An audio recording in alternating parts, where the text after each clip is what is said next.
Hello दोस्तों, सिद्धांत academy मूसरार में आपका स्वागत है। जिन लोगों ने चैनल को सब्सक्राइब नहीं किया कृपया चैनल को सब्सक्राइब कर लें। इस वीडियो में हम लोग पढ़ेंगे सिंपल इंटरेस्ट का टाइप नंबर सेकंड। तो देखिए, टाइप नंबर सेकंड का जो फर्स्ट क्वेश्चन दिया गया है, ये पहला क्वेश्चन क्या दिया गया, क्या कह रहे हैं। तो देखिए यहाँ पे गलत दिए गए, इसको सही कर लेना। 1550 रुपये की धनराशि आंशिक रूप से 5% और 8% की दो दरों से साधारण ब्याज पर लगाई जाती है। ठीक है, तो क्या करें, 3 वर्ष बाद ब्याज के रूप में 300 रुपये प्राप्त हुए। 5 और 8% की दरों पर लगाई गई राशियों का अनुपात पूछ रहे हैं। तो देखिए यहाँ पे क्या कह रहा है, पहले कह रहा है 5% और 8% की बात की गई। तो देखिए 1550 रुपये को अगर 5% के हिसाब से लगाया जाएगा तो हम इंटरेस्ट निकाल लेंगे। ठीक है, तो हम 1 साल का इंटरेस्ट निकालेंगे यहाँ पे।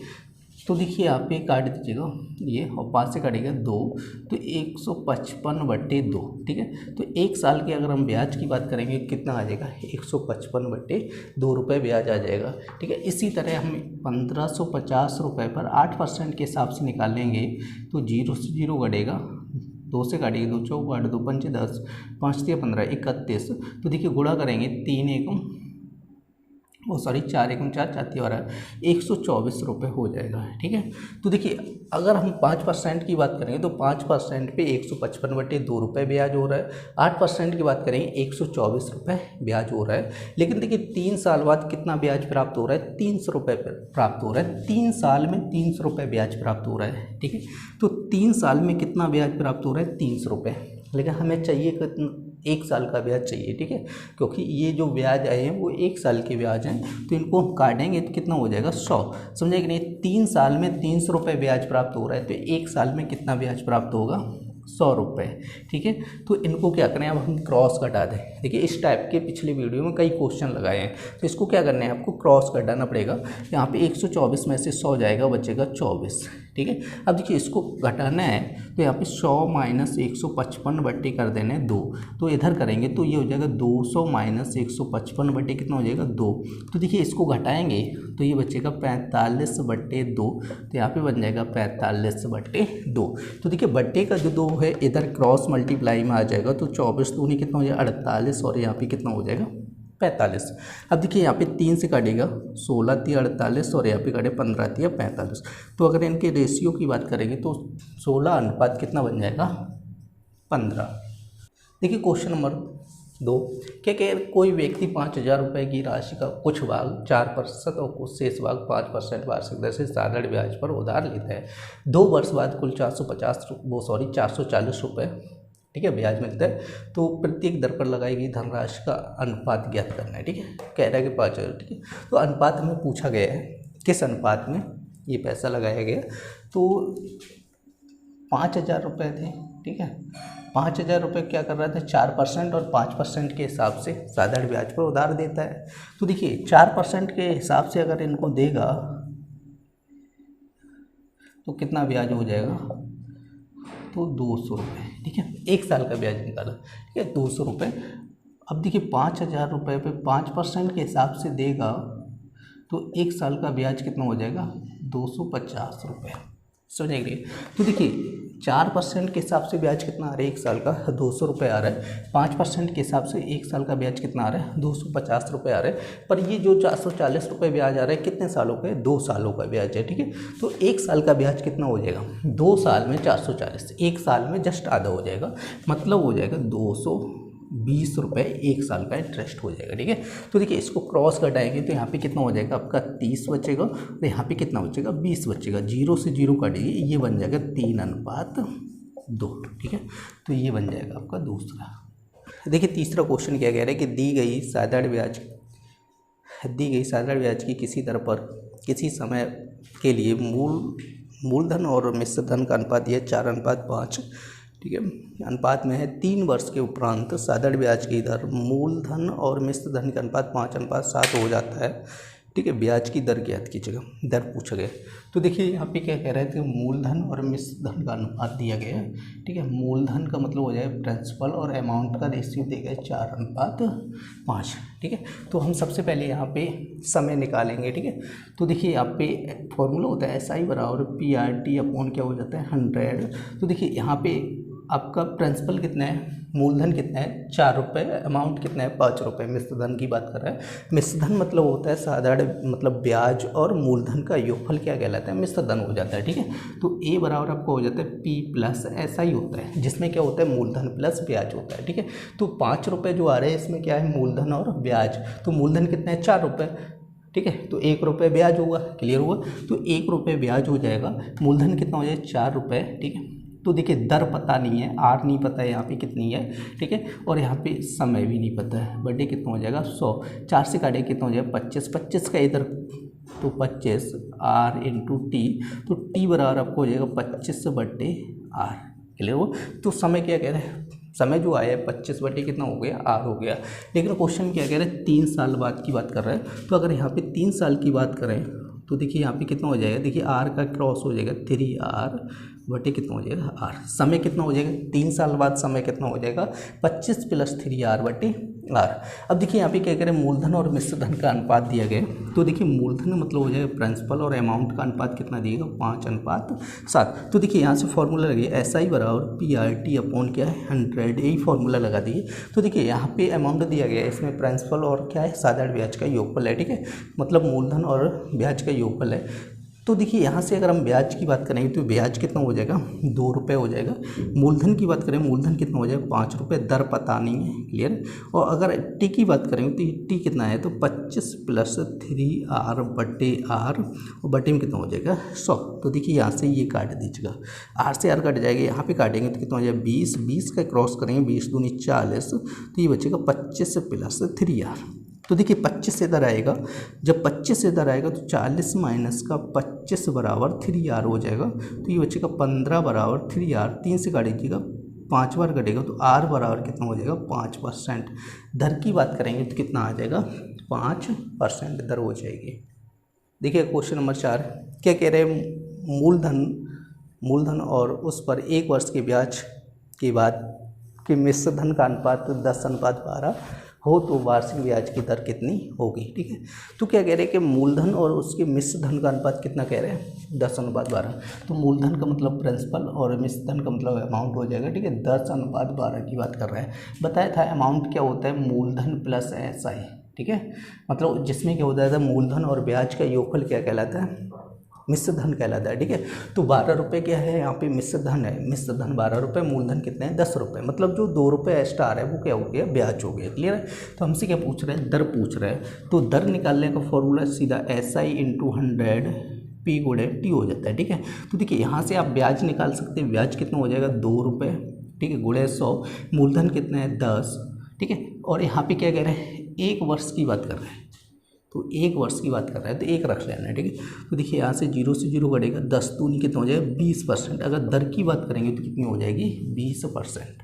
देखिए क्वेश्चन नंबर 5 क्या कह रहे हैं 10% वार्षिक ब्याज की दर से कोई निश्चित समय के बाद एक निश्चित मूलधन और साधारण ब्याज का अनुपात की बात कर रहे हैं। ठीक है, तो क्या कह रहे हैं मूलधन और साधारण ब्याज कितना हो रहा है 10:3। ठीक है, अनुपात को बटे हम लिख सकते हैं। ठीक है, परसेंटेज वगैरह में पूरा कायदे से बताया हमने। ठीक है, तो क्या हो जाएगा मूलधन और क्या कह रहे हैं साधारण ब्याज का अनुपात कितना है 10:3 है। निवेश किए गए धन की अवधि बताइए। ठीक है, समय पूछा गया, अवधि का मतलब हो जाएगा समय।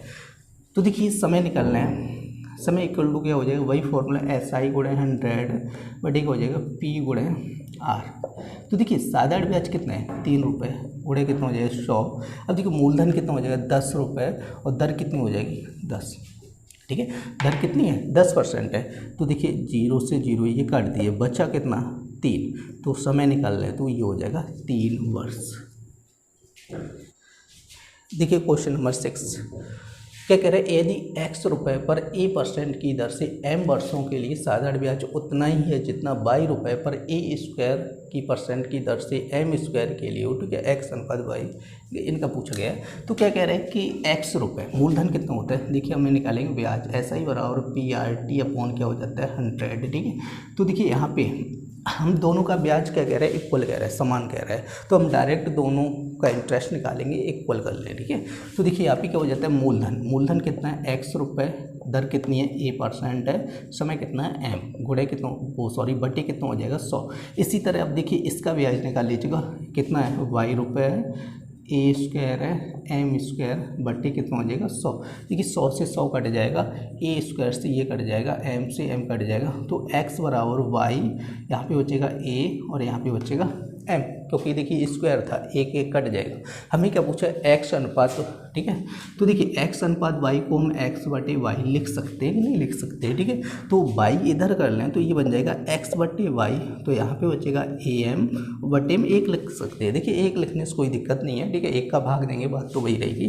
तो इसको एक्स अनुपात वाई बराबर ए एम अनुपात 1 बन जाएगा, ये वाला।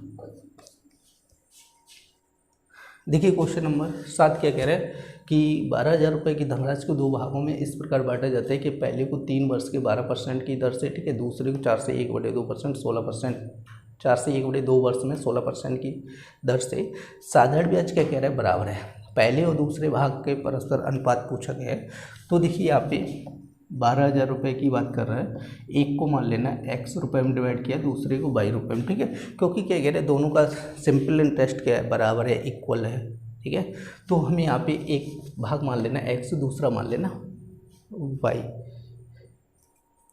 इंटरेस्ट निकाल लें तो देखिए x रुपये है, 3 साल, समय कितना है 3 साल, दर कितनी है 12 बटे कितना हो जाए 100। देखिए दोनों का इंटरेस्ट क्या कह रहा है, बराबर कह रहा है, तो हम बराबर दूसरा भाग मान लेंगे y, तो 4 दूनी 8 और 1 9/2, दर कितनी कह रहा है 16 बटे कितना हो जाए 100। देखिए यहाँ 0 से 0 काट दीजिएगा, क्लियर है। तो देखिए काटेंगे 2 8 16, देखिए 4 दूनी 8, 4 तिया 12। अब देखिए यहाँ पे गुणा कर लो, 3 तिरका कितना हो जाए 9, यहाँ पे y 9 गुणे कितना हो जाए 2, 9 से 9 कट गया, ठीक है। x बराबर y गुणे 2 हो जाएगा। हमें क्या पूछा, अनुपात पूछ गया, तो x बटे y 2, ठीक है, क्या बचेगा 2 बटे हम 1 मान सकते हैं, ठीक है। तो x अनुपात y बराबर 2:1। अगर दोनों हिस्से की बात करेंगे तो कितना हिस्सा हो जाएगा 2:1, ठीक है। तो देखिए यहाँ पे दोनों के ब्याज बराबर कह रहा था, इसलिए हमने x और y मान के लगा लिया, ठीक है। तो यहाँ पे अगर जो भाग होंगे उनके अनुपात की बात करेंगे तो बन जाएगा 2:1। देखिए क्वेश्चन नंबर 8 क्या कह रहे हैं, ये कह रहे हैं यदि x y z 3 धनराशियाँ हैं, इस प्रकार की हैं कि एक ही अवधि के लिए एक जैसे साधारण ब्याज दर पर दर पर y x के साधारण ब्याज के बराबर है। ये कह रहे हैं y जो है x के साधारण ब्याज के बराबर है, उसके बाद क्या कह रहे हैं, और z y के साधारण ब्याज के बराबर है। जो z है वो y के साधारण ब्याज के बराबर है। तो निम्न में से क्या सही होगा, ठीक है, ये ऑप्शंस दिए गए। तो देखिए इस हिसाब से लिख लेना है, y कह रहा है कि x के साधारण, ठीक है, z कह रहा है y, तो ये कह रहा है। अब ऐसे लिख ले, हमें क्या करना है, क्रॉस मल्टीप्लाई करना है, इसका इसमें इसका इसमें, कुछ नहीं करना है, ठीक है। क्रॉस मल्टीप्लाई करेंगे तो वाई स्क्वायर बन जाएगा, इसका इसमें करेंगे तो क्या हो जाएगा जेड एक्स। तो वाई स्क्वायर इक्वल टू कितना बन जाएगा, जेड स्क्वायर, कहीं पे है। देखिए क्वेश्चन नंबर 9 क्या कह रहे हैं, यदि मूल राशि और 1 वर्ष के साधारण ब्याज का अनुपात, तो देखिए मूल राशि और 1 वर्ष के ब्याज का अनुपात कितना कह रहे हैं, 25:1 कह रहे हैं, ठीक है। तो ब्याज की दर ज्ञात कीजिएगा, दर निकालना है SI गुणे 100 P गुणे T, ठीक है। तो देखिए ब्याज कितना कह रहा है, 1 रुपये गुणे 100, मूल राशि मूलधन कितना है 25, और कितने साल की बात कर रहे हैं, 1 साल के ब्याज की बात कर रहे हैं। अब देखिए इसको हल कीजिए, 25 चौको 100, तो ये अगर दर की बात करेंगे तो कितने % हो जाएगी, 4% आ जाएगी दर। देखिए क्वेश्चन नंबर 10 क्या कह रहे हैं कि यदि मूलधन और 5 वर्षों के ब्याज का अनुपात 10:3 है तो उस ब्याज की दर क्या होगी, ठीक है। यहाँ पे क्या कह रहे हैं कि मूलधन और ब्याज की बात कर रहे हैं तो 10:3 कह रहे हैं, 5 साल के ब्याज की बात कर रहा है तो हमसे पूछेंगे दर, तो वही करना है R इक्वल टू SI गुणे 100 बटे P गुणे T। तो देखिए ब्याज कितना है 3 रुपये, गुणे कितना हो जाए 100, मूलधन कितना है 100। अब देखिए समय कितना कह रहा है 5 वर्ष कह रहा है, तो देखिए 0 से 0 गाड़ी 5 दूनी 10, 3 दूनी कितना हो जाएगा, 3 दूनी 6% हो जाएगा, ठीक है। अगर दर की बात करें तो कितनी हो जाएगी, 6% हो जाएगी। देखिए क्वेश्चन नंबर 11, देखिए सेम वही क्वेश्चन है, यहाँ पे क्या पूछ रहे हैं, धन दिए गए, धनराशि दी गई कितने वर्षों में, ठीक है, समय पूछ रहे हैं, कुछ नहीं है, टी पूछा गया है और हमें दे रहे हैं धन और ब्याज का अनुपात दे रहा है, पी और SI दे रहा है 10:3, ठीक है। तो देखिए यहाँ पे समय निकालना है, समय इक्वल टू क्या हो जाएगा SI गुणे 100, ठीक है, P गुणे R, अब देखिए ब्याज कितना हो जाएगा 3 रुपये, गुणे कितना हो जाएगा 100, मूलधन कितना है 10। अब देखिए दर की बात करेंगे तो कितने परसेंट है 6% है। देखिए 0 से 0 कटेगा, 3 दूनी 6 हो जाएगा, 2 से कटेगा 2 पंचे 10, तो यहाँ पे हो जाएगा 5 वर्ष। समय की बात कर रहे हैं तो समय कितना आ जाएगा 5 वर्ष।